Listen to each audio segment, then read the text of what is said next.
जी अस्सलाम वालेकुम स्टूडेंट, उम्मीद करता हूँ खैरियत से होंगे। तो आज के इस लेक्चर में हम एक्सरसाइज 12 पे क्वेश्चन नंबर 9 करेंगे। अच्छा, 9 तो बड़ा लंबा दिया हुआ है, मैं आपको बता देता हूँ, ठीक है, शॉर्ट करके। तो भाई ये कह रहा है कि कुछ पेशेंट जो है क्लिनिक में गए मुआयना कराने अपना, क्योंकि वो जो है क्या कहते हैं अपना ड्रग्स लेते थे।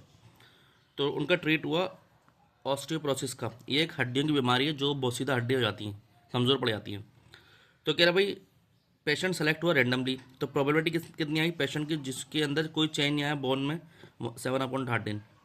ठीक है, the probability that he had a slight reduction is bone mass density 1/के, यानी कि ऐसी प्रोबेबिलिटी जिसमें स्लाइटली चेंज आया बोन मास में, तो 7/1 की हो गई। और प्रोबेबिलिटी उसकी जिसमें रिडक्शन हुई है तो 1/2 के है। फाइंड द वैल्यू ऑफ के की वैल्यू मालूम करनी है आपको, ठीक है। तो ये मैंने सारा लब्बा लब्बा बता दिया इसका। चूँकि ये सवाल में के की वैल्यू मालूम करने को और कुछ दिया हुआ नहीं था, खास डेटा नहीं दिया हुआ जिससे हम कुछ सॉर्ट आउट करें, तो इसको हम देख लेते हैं भाई। तो स्टूडेंट ये हमारे पास क्वेश्चन 9 है, ठीक है। तो जब कुछ दिया हुआ ना तो सारी प्रोबेबिलिटी को आप जो है प्लस कर लें। तो 7/13 प्लस 1/के प्लस 1/2 के, और ये 1 के बराबर ले लेते हैं, ठीक है। ये प्रोसेस है जब कुछ भी नहीं दिया हुआ तो 13 ये 2 ये 26 के एलसीएम आ जाएगा। 3 to the 30 26 के। तो 13 के टेबल में 26 का मतलब 2 टाइम, तो 2 मल्टीप्लाई होगा 7 से, तो ये आएगा 7 मल्टीप्लाई 2, और ये के आ जाएगा यहाँ पर, ठीक है। प्लस यहाँ कैसे के कैंसिल हो जाएगा 26 प्लस यहाँ भी 2 के टेबल में 26 कब आता है 13 टाइम, 13 के से के कैंसिल तो 13 हो जाएगा इज इक्वल टू 1, ठीक है भाई। ये हो गया, तो ये हो जाएगा यहाँ पर हो जाएगा ये 14 के plus 26 plus 13 is equal to 26 के, ठीक है भाई। तो ये आएगा 14 के प्लस ये आएगा 39, ये दोनों प्लस होंगे, 26 प्लस 13 39 इक्वल टू 26 के। तो 39 अपनी जगह रहा, आएगा 26 के। ये 14 जब उधर जाएगा तो माइनस का 14 के हो जाएगा, ठीक है भाई स्टूडेंट। तो ये आएगा 39 इज इक्वल टू 26 के माइनस 14 के, तो ये आएगा 12 के, कल बना 12 के। तो 39/12 इज इक्वल टू के, तो ये हो जाएगा 3 से डिविजिबल है, के इज इक्वल टू 13/4, ठीक है। तो इसको इस तरह भी लिख सकते हैं भाई, मिक्स नंबर में 13 इधर आया और उधर आया, 4 3 12 बचा 1, क्वोशन रिमाइंडर डिवाइज़र, ठीक है, इस तरह भी लिख सकते हैं। तो के की वैल्यू आ गई, क्वोशन कितना है 3, 1/4, इसकी के की वैल्यू आ गई, ठीक है। प्रोबेबिलिटी दी हुई थी सारे सवालों में, स्टूडेंट ये हमने कर लिया है। अब 10 में देखें भाई, 10 में आपसे कह रहा है कि एक कार्टन में 15 टूथ ब्रश हैं, ठीक है। उसमें से पी जो है सॉफ्ट ब्रिस्टल है। अब ये कोई सॉफ्ट ब्रिस्टल जो जबान पे लगाते हैं यानी कि रगड़ते हैं, ये होता है शायद।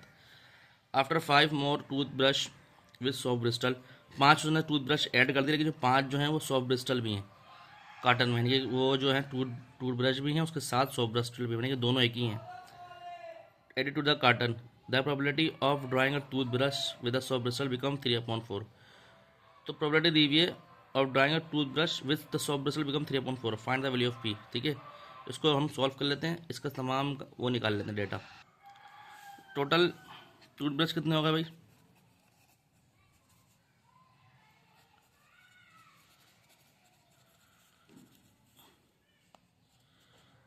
हमारे पास थे 15, फिर 5 ऐड कर दिए, तो टोटल होगा कितने 20। और टोटल सॉफ्ट ब्रिस्टल कितने थे,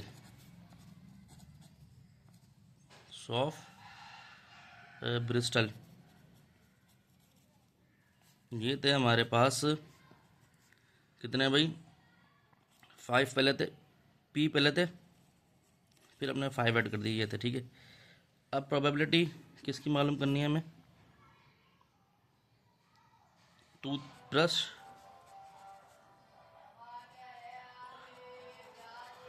विद सॉफ्ट ब्रिस्टल, ठीक है। तो ये p + 5 थे अपॉन 20। अब ये कितनी दी हुई हमें प्रोबेबिलिटी, ये गिवन है, ये दी हुई 3/4, 3/4 यहाँ रखा, p + 5/20, ठीक है। आप उसको क्रॉस मल्टीप्लाई करा दें भाई। 3 × 20 इज इक्वल टू 4, ये हो गया p + 5, तो ये हो गया 60, 4p + 20, 60 ये माइनस कर 20 इज इक्वल टू 4p। ठीक है स्टूडेंट, ये हो गया। उसके बाद यहाँ से बचा 40 इज इक्वल टू 4p, तो 40/4 इज इक्वल टू p, तो प्रोबेबिलिटी कितनी आ गई, 10 आ गई। ठीक है भाई,